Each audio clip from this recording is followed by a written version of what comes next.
है और देश के ध्यान को आकर्षित किया है।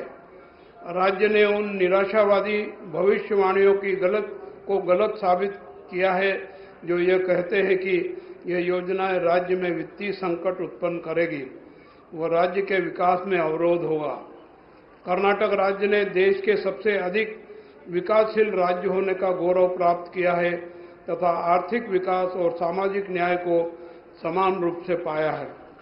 राज्य द्वारा महिलाओं के आर्थिक सशक्तिकरण के लिए प्रारंभ की गई गृहलक्ष्मी योजना अंतर्गत परिवार की महिला मुखिया को रुपये 2000 प्रति माह अगस्त 2023 से प्रदान किए जा रहे हैं। इस योजना अंतर्गत कुल 35,180.20 करोड़ रुपए की वित्तीय सहायता प्रदान की गई है। गृह ज्योति योजना के अंतर्गत वर्तमान में 1.62 करोड़ उपभोक्ता लाभान्वित हो रहे हैं। कर्नाटक सरकार ने अगस्त 2023 से अभी तक कुल 13,409 करोड़ रुपए की सब्सिडी राशि बिजली आपूर्ति कंपनियों को जारी की है। राज्य सरकार ने 11 जून 2023 से शक्ति योजना महिलाओं के लिए निःशुल्क यात्रा को प्रारंभ की गई है, जो महिलाओं के सशक्तिकरण की दिशा में महत्वपूर्ण प्रयास है। इस योजना के प्रारंभ से 17 जनवरी 2025 तक महिलाओं ने 373.27 करोड़ बार यात्राएं कर योजना का लाभ उठाया है। राज्य सरकार ने 9,051 करोड़ रुपए इस योजना के लिए आवंटित किए हैं। युवा निधि योजना के अंतर्गत 1,94,986 विद्यार्थी पंजीकृत हुए हैं और इनमें से 1,24,176 उम्मीदवारों को सीधे राशि का हस्तांतरण किया गया है।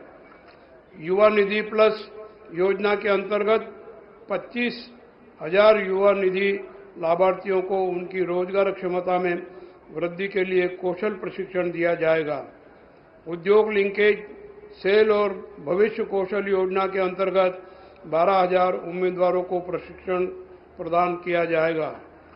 भुखमरी को खत्म करने के उद्देश्य से अन्न भाग्य योजना प्रारंभ की गई है, जिसमें बीपीएल राशन कार्ड धारियों को 5 किलो चावल उपलब्ध करने के अलावा अतिरिक्त 5 किलो चावल के बदले 170 रुपये प्रत्येक सदस्य के बैंक खाते में सीधे हस्तांतरित किए जा रहे हैं। जुलाई 2023 से सितंबर 2024 तक 9,775.51 करोड़ रुपए 4,48,12,382 लाभार्थियों के बैंक खाते में हस्तांतरित किए गए हैं। मुझे ये बताते हुए बहुत खुशी हो रही है कि मेरी सरकार ने वर्ष 24-25 में राज्य वित्त का वित्तीय प्रबंधन बहुत अच्छे ढंग से किया है। साथ ही राज्य के आर्थिक विकास को बढ़ावा दिया है। दिसंबर 2023 दिन के लिए कई दशकों तक संघर्ष किया तथा कई महान लोगों ने कानून के शासन के लिए संघर्ष किया। यह वह दिन है जब राजाओं, सामंतों, औपनिवेशिक शासकों और साम्राज्यवादियों द्वारा बनाए हुए स्वयं के लिए नियमों व कानून को समाप्त किया गया एवं संविधान जो स्वतंत्रता, समानता, न्याय व भाईचारे की भावना को प्रबल करता है, उस संविधान को देश के सर्वोच्च कानून के रूप में अपनाया गया। हमारे संविधान ने तब से देश के इतिहास को संवारा है और भविष्य में भी इसे संवारेगा। इसलिए हमें लोगों को जागरूक करने की आवश्यकता है कि अगर हम संविधान की रक्षा करेंगे तो संविधान हमारी रक्षा करेगा। संविधान की आकांक्षाएं हमारी समृद्ध विरासत को प्रदर्शित करती है। हमारा संविधान हमारे लोकतंत्र की रक्षा करता है। हमारा संविधान समावेशी भागीदारी के माध्यम से सभी नागरिकों के विकास व समृद्धता के लिए प्रतिबद्ध है। यह हमें यह भी याद दिलाता है कि हमारी कुछ जिम्मेदारियां हैं जो हम सभी को निभानी हैं। गणतंत्र दिवस के इस शुभ अवसर पर हम सभी देश द्वारा की गई प्रगति का सम्मान करें। हम सभी अपने संविधान को नमन करें और बाबा साहब भीमराव अंबेडकर सहित उन महान नेताओं को श्रद्धांजलि दें जो इस समावेशी और दूरदर्शी संविधान को बनाने के लिए जिम्मेदार थे। संविधान अपने पहले ही अनुच्छेद में भारत के एक राज्यों के संघ होने की घोषणा करता है। हमारा संविधान संप्रभु शक्तियों का राज्य व केंद्र के बीच बंटवारा करता है।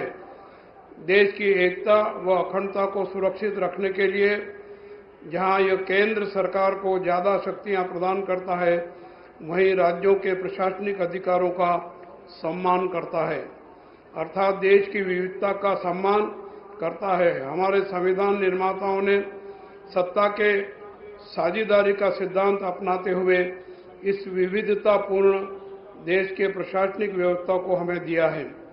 हमारे संविधान निर्माताओं का स्वप्न था एक ऐसे संघ का निर्माण करना जहां राज्य सशक्त हो।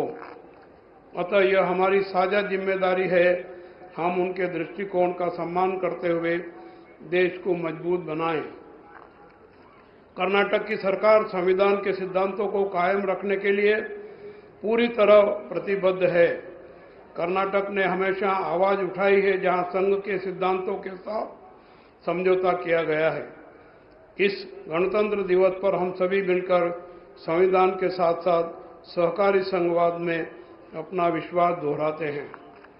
कर्नाटक संविधान के सबसे महत्वपूर्ण आदर्शों, सामाजिक व आर्थिक न्याय के सिद्धांतों को लागू करने के लिए कड़ी मेहनत कर रहा है। देश में बढ़ती हुई आर्थिक असमानता ने सामाजिक व आर्थिक न्याय के सिद्धांतों को झटका दिया है। लोगों की समस्या